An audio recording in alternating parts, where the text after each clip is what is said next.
छोटा गोलू भूख से परेशान होकर अनाज के डब्बे ढूंढने लगा, लेकिन इस बार उसे निराशा ही हुई।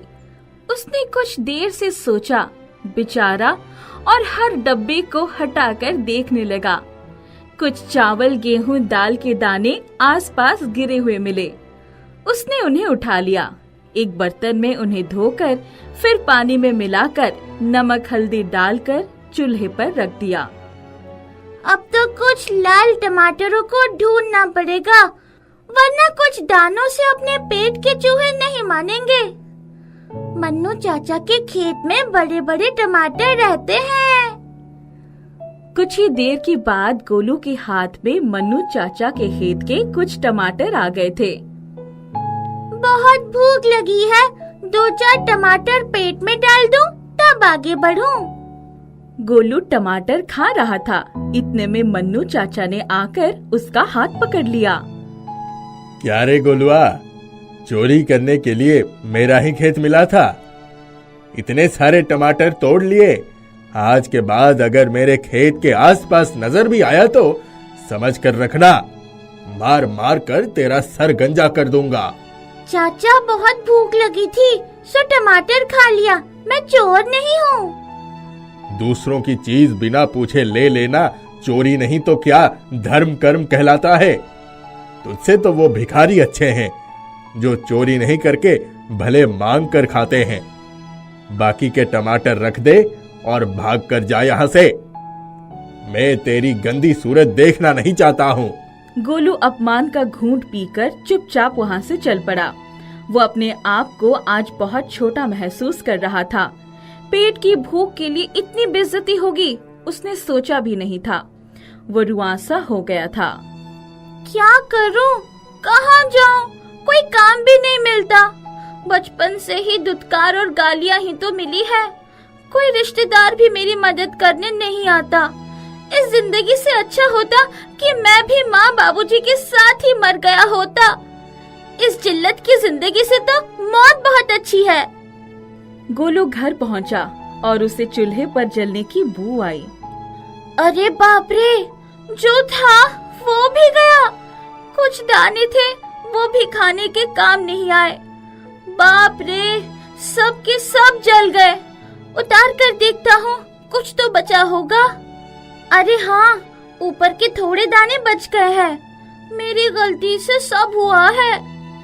भूख का मारा गोलू बेचारा उन जले हुए दाने को खाने पर मजबूर हो गया। वह उस जले हुए खाने को मुंह बनाकर खाता चला।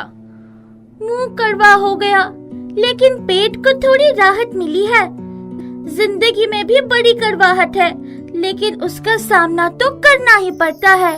मैं इस कड़वाहट और संघर्ष का सामना करूंगा, लेकिन चोरी नहीं करूंगा, गलत कदम नहीं उठाऊंगा। देखना है जिंदगी कितनी इम्तिहान लेती है। आज उसे अपने माँ और बाबूजी की बहुत याद आ रही थी। कुछ देर बैठकर वो कुछ सोचता रहा। फिर पेट की भूख ने उसे बैठने नहीं दिया।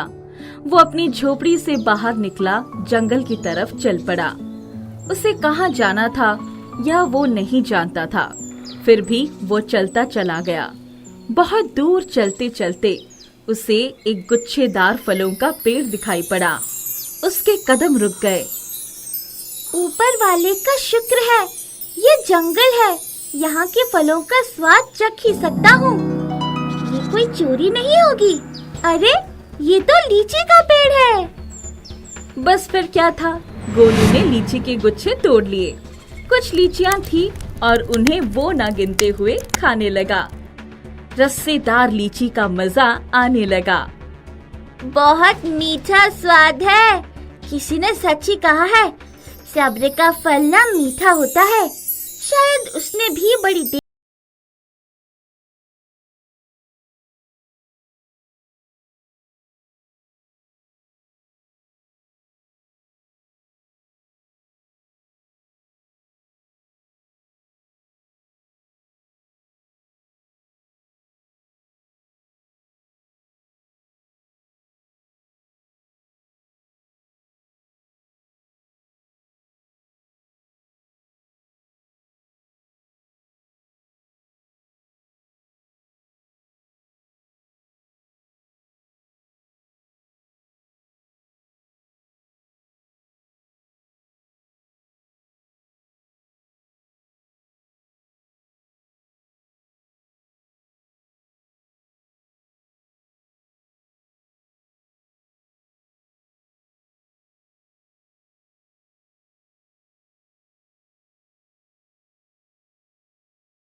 दौड़ाई। ये जगह तो बहुत अच्छी है, बहुत ही प्यारा लीची का पेड़ भी है, पास में नदी भी बह रही है, सामने खाली जमीन भी है, साग सब्जी और अनाज की खेती हो सकती है। बस एक छोटी सी कुटिया बनानी पड़ेगी, जमीन को सही करके खेत बनाना होगा। अब घर चलता हूँ और सामान लेकर 1 या 2 दिन में यही बसेरा करता हूँ।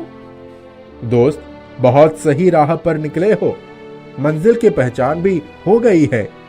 गोलू अपने दुख भूल गया। उसके जीवन में नई योजना जन्म लेने लगी। वो घर गया और उसने अपने मन में नए आशियाने तो बनाने का पूरा खाका तैयार कर लिया। 2 दिन के बाद वह अपनी मंजिल की तरफ चल पड़ा। उसने एक खच्चर पर घर का सारा सामान लाद लिया था। आज वही रास्ते उसे प्यारे लग रहे थे। जब रास्ते मंजिल से ज्यादा खूबसूरत बन जाते हैं, तब सफर का मजा ही कुछ और होता है। उसके मन में नया हौसला जन्म ले चुका था। वो चलते चलते अपनी मंजिल पर पहुंच गया। उसने अपना सामान उतारा और आसपास नजर डाली तो चौंक गया। उसने पहले जहां लीची का फल खाया था, आसपास लीची के कई छोटे पौधे उगाए थे। अरे, इतनी जल्दी लीची के बीज से पौधे बन गए और बड़े भी हो गए। ये कैसी लीला है मुरली वाले की।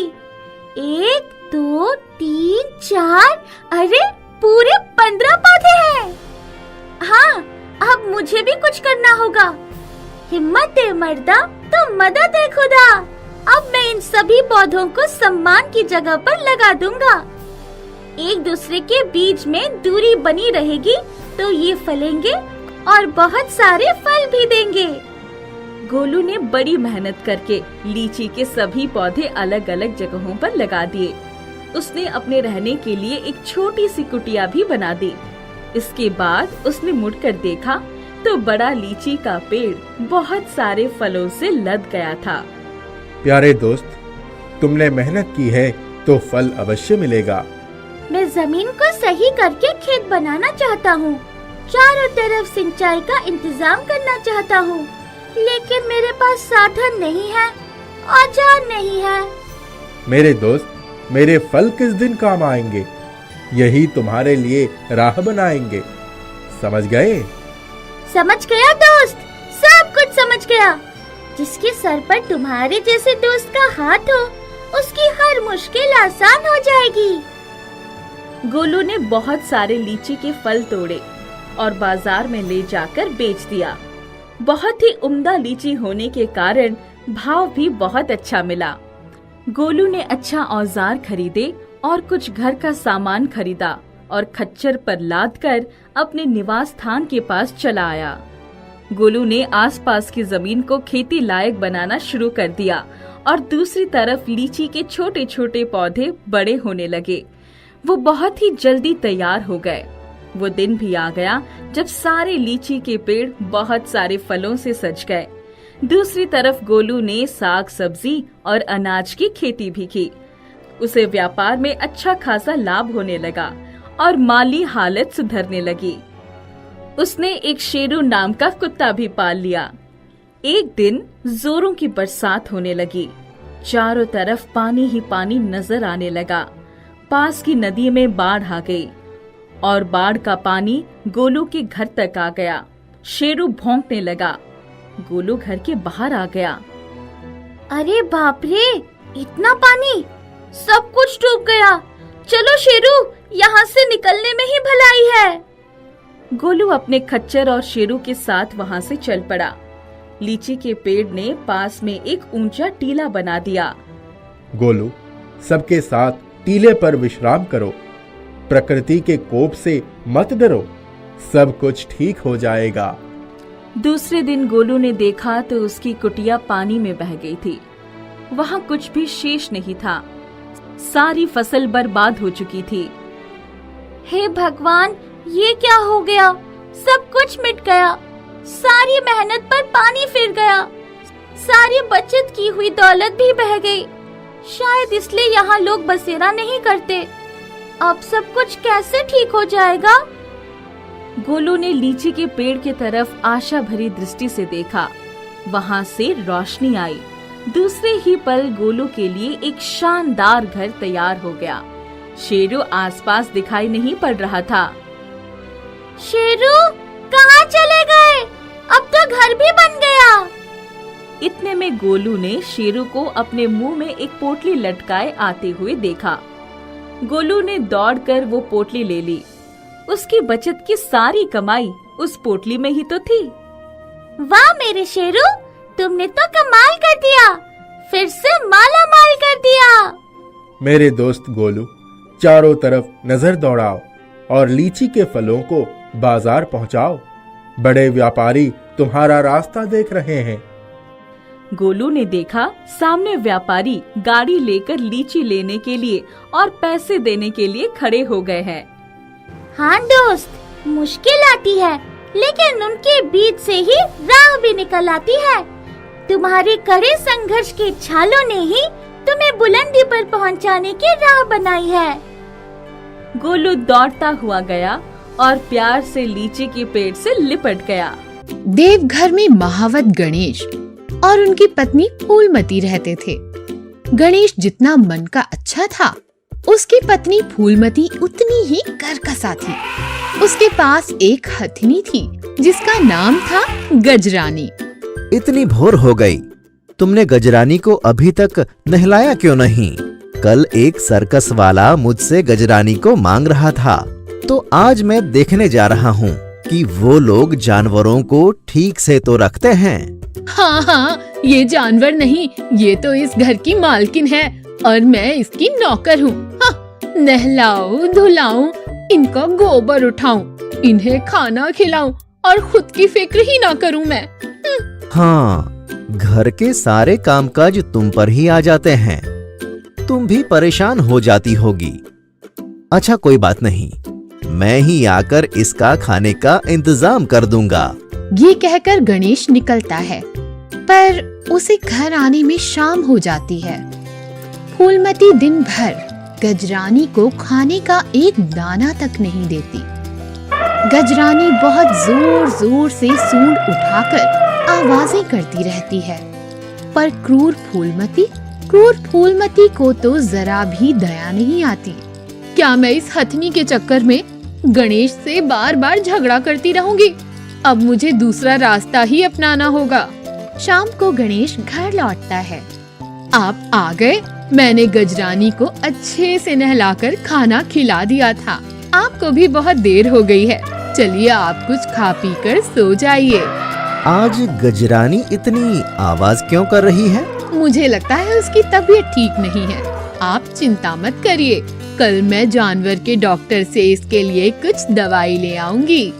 मुझे माफ कर दो फूलमती, मुझे लगता था कि तुम गजरानी को पसंद नहीं करती हो, लेकिन तुम तो गजरानी की बड़ी देखभाल करती हो। अगले दिन गणेश गजरानी को लेकर सर्कस की तरफ जाता है। पीछे से फूलमती अपना दिमाग चलाती है।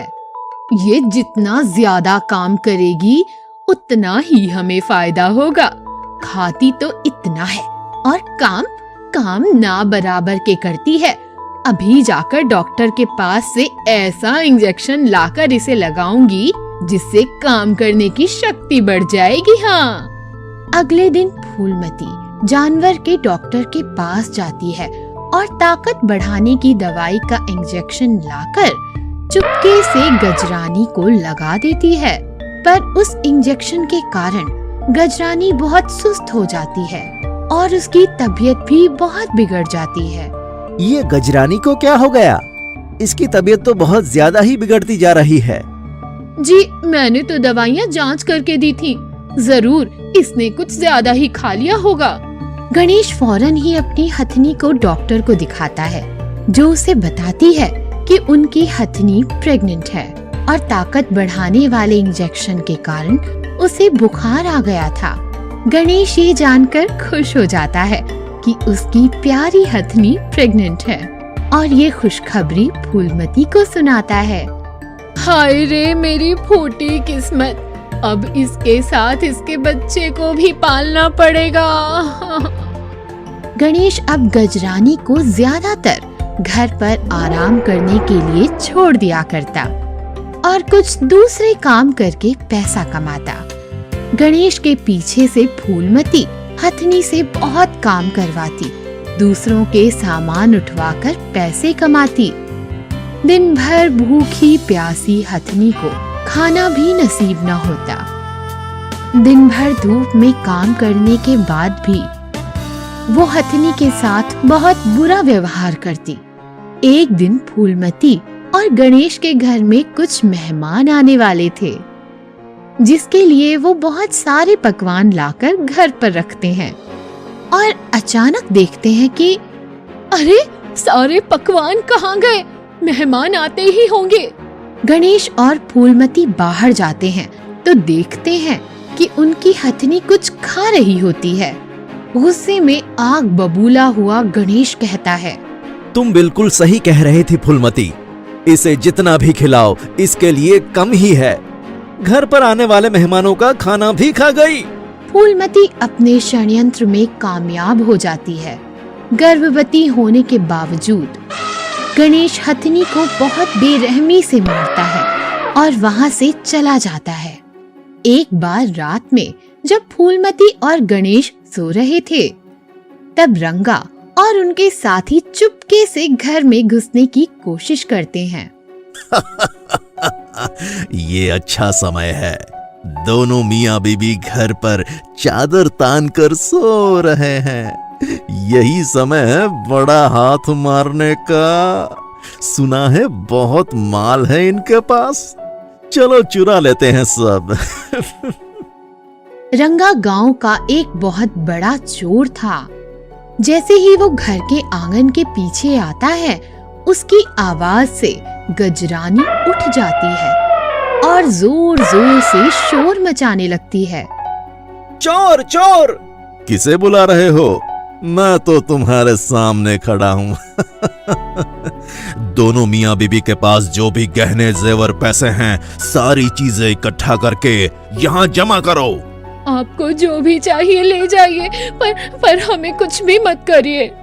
गणेश और फूलमती सारा सामान लेकर वहाँ रखते हैं। रंगा सारा सामान लेकर दोनों को एक कमरे में बंद करके पूरे घर को आग लगा देता है और वहाँ से भाग जाता है। दोनों कमरे में बंद मदद के लिए आवाज लगा रहे होते हैं। बचाओ बचाओ, कोई हमें बाहर निकालो, बचाओ।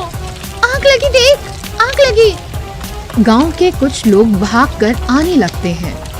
इतने में गजरानी घर में घुसकर गणेश जिस कमरे में बंद होता है उसे तोड़ देती है। दोनों वहां से भागकर बाहर निकल जाते हैं। लेकिन जैसे ही गजरानी बाहर आने लगती है, तब तक आग बहुत बढ़ जाती है। घर की छत गजरानी पर गिर जाती है और वो अपने नवजात बच्चे के साथ वहीं जलकर मर जाती है। ये सब क्या हो गया? मैं इस पर कितना अत्याचार करता था, इसको मारता था, लेकिन फिर भी इसने अपनी और अपने बच्चे के बारे में ना सोचकर मेरी जान बचाई और फूलमती की जान बचाई। मुझसे बहुत बड़ी गलती हो गई। मैं इसे बोझ समझती थी और आज अगर ये ना होती तो हम दोनों भी इसी आग में जल जाते और हम उसे बचा भी ना सके। माफ कर देना हमें गजरानी। हथनी और उसका बच्चा मर जाते हैं। फूलमती खुद को माफ नहीं कर पाती। इसके बाद उसने कभी भी किसी जानवर पर अत्याचार नहीं किया। इस हादसे के बाद फूलमती की बुद्धि में सुधार आ जाता है।